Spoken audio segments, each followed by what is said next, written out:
कि सीमा के केसेस में इसके पास में कोई भी ऐसा सेफ ग्राउंड नहीं है कि ये कह सके कि मुझे भारत में रहना चाहिए। इसके पास में 2 ही चीज़ें होती हैं मीडिया के कहने के लिए कि मैं सचिन से प्यार करती हूँ और भारत मुझे अच्छा लगता है। तो जो वकालत क्या है? वकालत जो चलती है, वो रूलिंग के अकॉर्डिंग चलती है, कानून के मुताबिक चलती है। हमें फैक्ट्स बिल्कुल रखने होते हैं। हमें फैक्ट्स बिल्कुल रखने सही होते बात। हैं, तो हम क्या कहेंगे कोर्ट पे जाके कि सीमा को सिटीजनशिप दे दो क्योंकि ये सचिन से प्यार करती है। ये ऐसे तो दुनिया आएगी प्यार करेगी। ये देश है, ये कोई धर्मशाला नहीं है। बिल्कुल सही बात है, और बिल्कुल सही बात है। वो मीडिया में आके बोलती है कि मैंने सचिन ने मेरे बच्चों को गोद ले लिया। ठीक है, तो गोद लेने के लिए भी वो सचिन हिंदू है, तो हिंदुओं को तो हिंदू वाले ही वो करने होंगे ना, सारे रूल्स फॉलो करने होंगे। तो सबसे पहले किसी हिंदू को बच्चे गोद लेने के लिए वो बच्चा हिंदू ही होना चाहिए। अगर आप किसी लड़के या लड़की को गोद लेते हो तो उनकी एज में डिफरेंस 21 ईयर होना चाहिए, यानी कि सचिन को सीमा के बच्चों से 21 ईयर बड़ा होना चाहिए। बिल्कुल सही तो बात एक 19-20 है। साल एक 19-20 साल का लड़का 9 साल के बच्चे को गोद ले लेगा, बताइए आप। बिल्कुल सही बात है। ये भी बड़ा अहम पॉइंट आपने यहाँ पे रेज किया।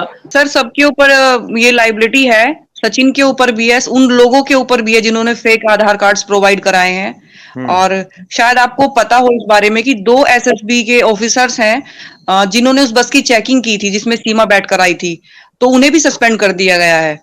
एसएसबी के 2 ऑफिसर्स हैं, उन्हें सस्पेंड कर दिया गया है कि तुमने उस बस की जांच की थी जिसमें सैमा हैदर बैठ कर आई है।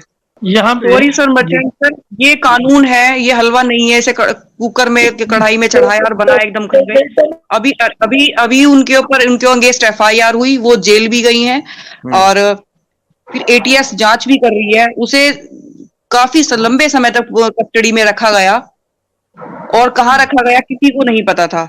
बहुत ही 17-17 घंटे 18-18 घंटे उसे पूछताछ हुई है। और बहुत सारी, ये नहीं कि एक एटीएस ही है, सीबीआई है, बहुत सारी जांच एजेंसीज हैं। ऐसे नहीं है कि उसे पाकिस्तान भेज देंगे, ऐसे भेज देंगे। अगर वो यहाँ क्रिमिनल साबित होती है तो वो यहाँ तो जेल में जाएगी ना, बच्चों को आपको डिपोर्ट कर दिया जाएगा। देखिए, ये आप बड़ा ही अजीब आपने सवाल पूछा। देखो, किसी भी देश की जुडिशरी इंडिपेंडेंट होती है, बिल्कुल किसी सही भी बात देश की। हाँ जी, बिल्कुल सही एक ये है जुडिशरी, हम लोकतंत्र का तीसरा स्तंभ है जुडिशरी जो होती है। अगर जुडिशरी बिल्कुल। सरकार चलाने लगी तो फिर हम लोगों का क्या काम रहा? तो ठीक है, मैं जो एक हमारे सवाल और, जो हमारे एक मिनट। जो हमारे कॉन्स्टिट्यूशन का है, जो फैक्ट्स केस के होते हैं उसे हम कोर्ट में बोलते हैं, उसके अकॉर्डिंग रिगार्डिंग हमें न्याय मिलता है। देखिए, पहले तो मैंने आपको क्वेश्चन सुना नहीं, लेकिन मैं किसी भी पॉलिटिकल क्वेश्चन पे आपको ये कहूंगी, यहाँ की गवर्नमेंट बहुत अच्छी है, बहुत ही अच्छी है। यहाँ पे इंस्टेंट डिसीजन लिए जाते हैं। अब अगर बच्चों को पाकिस्तान डिपोर्ट कर दिया जाता है, अगर बच्चे पाकिस्तान चले जाते हैं, तो सचिन फिर सीमा का ये कहना होगा कि मुझे पाकिस्तान में खतरा है, मैं पाकिस्तान नहीं जाऊंगी। तो सर ये मामला ह्यूमन राइट्स का हो जाता है। फिर इसमें ये इंटरनेशनल लेवल का मामला हो जाता है कि एक महिला जो इस तरह अवैध तरीके से भारत गई है और फिर वापस जाना चाहे तो उसकी मान को खतरा हो जाता है। जांच चल रही होगी। मैं इस विषय में अभी जब तक कुछ ऑन एयर नहीं आ जाता तो हम कुछ नहीं कह पाएंगे। पर्दे सामने तो केवल आजकल सीमा का चल रहा है, सुनते हैं, देखते हैं, और सीमा को भी लाइव डिबेट्स में देखते हैं, तो जितना सुन लेते हैं उतना आपस में शेयर कर लेते हैं। I think that's sufficient for us. बिल्कुल सही बात है। अमिता जी, मेरा आपसे ये क्वेश्चन था कि सीमा हैदर जैसे कि बहुत सारे जराइम, बहुत सारे ऑफेंस करके पाकिस्तान से भारत में गई है। जब कोई शख्स किसी एक स्टेट से ऑफेंस करके दूसरी स्टेट में इलीगल तरीके से दाखिल होता है, तो क्या ये जो यहाँ पे इसने ऑफेंस किए हैं, डेफिनेटली इसकी सजा तो पाकिस्तान की अदालतों में ही होगी, लेकिन अगर ये सारे एविडेंस भारतीय अदालतों में पेश किए जाएं तो ये कैरेक्टर बिल्डिंग के लिए चीजें वहां पे इनकी बेस पे कोई इनकी अहमियत होती है भारतीय अदालतों में या नहीं? मेरा आपसे ये क्वेश्चन था। बिल्कुल होती है सर। वो 3 देशों की सुरक्षा एजेंसी को चकमा दे के आई है और बच्चों को साथ, पहले अकेली आई है, 10 दिन तक रह के गई है, फिर प्लान बना के आई है, उसकी फैमिली इसमें इन्वॉल्व है। जब वो 10 दिन तक यहाँ पर थे तो हैदर अली से वीडियो कॉल पे बात करता था, तो उसकी फैमिली ने क्या बताया फिर उसको कि सपना, ये सीमा क्यों नहीं बात कर पा रही है, सीमा बच्चों के साथ क्यों नहीं है? तो कुछ ना कुछ प्लानिंग तो बहुत दिन से चल रही थी। सर वो ये भी बोलती है कि मेरा डोमेस्टिक वायलेंस हुआ है, मेरे साथ में पति पीटता था, तो 4 साल से वो बाहर था, पता नहीं कौन पीट रहा था उसे। जी जी, ये लो हर जगह होता है। और सर जितना बिल्कुल मुझे सही। पता है ना कि पाकिस्तान एक इस्लामिक कंट्री है, और अगर कोई इस्लाम में से महिला आके कहेगी भाई हमारे साथ तो ऐसा होता है, तो फिर भैया तुम कहाँ जाओगी फिर? बिल्कुल सही बात है। और आप यहाँ देखें कि हाँ जी।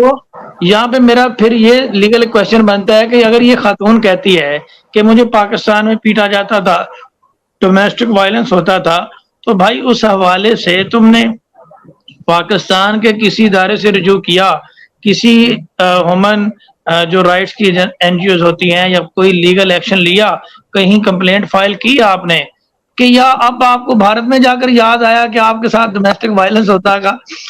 अल्लाह ही हाफ़िज़ है इस खातून का।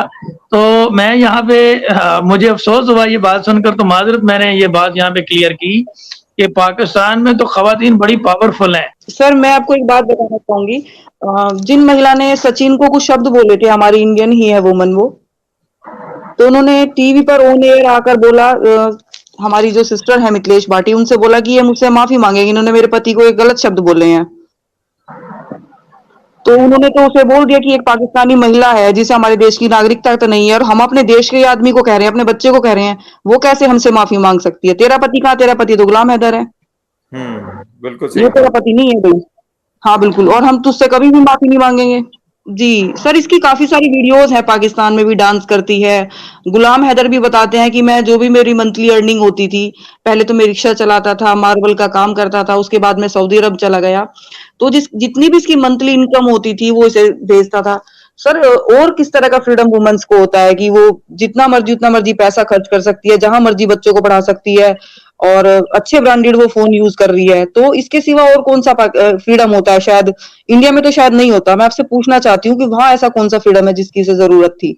एक्चुअल में सर पहले तो वो पाकिस्तान से ही अप्लाई करें, अपने बच्चों को वहां पर डिपोर्ट कराएं, अगर क्योंकि यहाँ बच्चे से एक्चुअल ही पाकिस्तान के सिटीजन हैं। बिल्कुल सही बात है। और उनका उनका सारा डाटा जो बर्थ सर्टिफिकेट, और उनके जैसे नेशनल, अभी वो दोनों आपस में निकाह में है, जैसे गुलाम हैदर ने बताया कि वो दोनों निकाह में है, और अगर वो आगे, अब मुश्किल लगता है, जैसे सब कुछ चला है, इनका रिलेशनशिप चल पाएगा, तो वो डाइवोर्स लें, और डाइवोर्स के बाद वो बच्चों की गार्जियनशिप के लिए अप्लाई करें। अभी तो वो अच्छा दोनों मेरा पेरेंट्स हैं अभी तो। जी बिल्कुल सर, मेरा आपसे ये एक बड़ा अहम क्वेश्चन मेरे ज़हन में है, क्या भारत में एक्स्ट्रा मैरिटल अफेयर्स की गुंजाइश है? भारत में अगर एक जिस तरह से ये खातून एक शख्स के साथ रह रही है, भारत में अगर कोई शख्स शादीशुदा है, क्या कोई खातून अपनी शादी के दौरान किसी के साथ इस तरह की रिलेशनशिप कायम कर सकती है? इसके कोई कानून इजाज़त देता है? इसके कोई पनिशमेंट है या कोई पनिशमेंट नहीं है? देखो, मैं जितना मुझे पता है कि लिव इन रिलेशनशिप तो ऑल ओवर इंडिया में है। आप मैरिड होते हुए भी एक किसी वुमन के साथ में लिव इन रिलेशनशिप में रह सकते हैं, लेकिन उसके साथ शादी नहीं कर सकते आप। और बिल्कुल जैसा कि सही। सीमा वाले मामले में है, सीमा आज भी गुलाम हैदर की पत्नी है, और वो उसकी पत्नी रहते हुए किसी के साथ लिव इन रिलेशनशिप में कैसे रह सकती है? क्योंकि जी इस्लाम बिल्कुल। इसकी इजाजत नहीं देता। इस्लाम इसकी इजाजत कहाँ देता है? मैं ये बात यहाँ पर कहना चाहूंगी कि सीमा हैदर से मीडिया पे एक क्वेश्चन पूछा जा रहा था, तो उसने जवाब दिया कि मैंने भारत से, पाकिस्तान से जो आने का मैंने रास्ता है यूट्यूब पर देखा था, इलीगल आने का। मेरे ख्याल से तो यूट्यूब पर ऐसी कोई जानकारी नहीं होती कि पाकिस्तान से इलीगल रूप से भारत कैसे जाएं।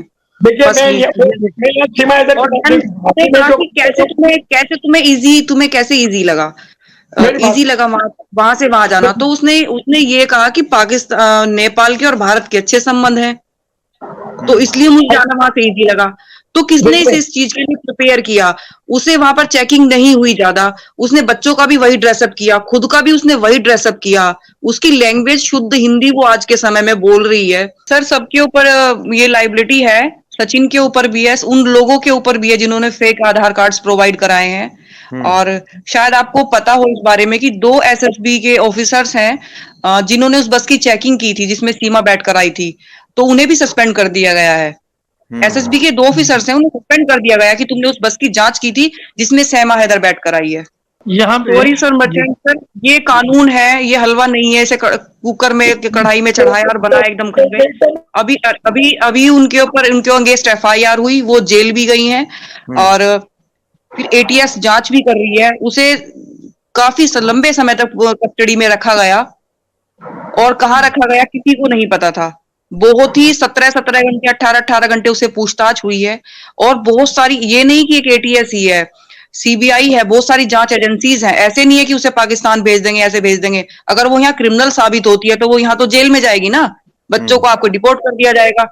और वो 7 साल तक यहाँ पर रहे और उन्होंने फिर सिटीजनशिप के लिए अप्लाई किया, तब जाकर वो यहाँ पर रहे। तो सीमा भी वापस जाए, पाकिस्तान से वीजा लगाए तब यहाँ पर आए, उसके बाद फिर इसे देखते हैं मिलती है, 7 साल तक यहाँ रहेगी। 7 साल तक तो इसे आधार कार्ड भी नहीं मिलेगा यहाँ पे।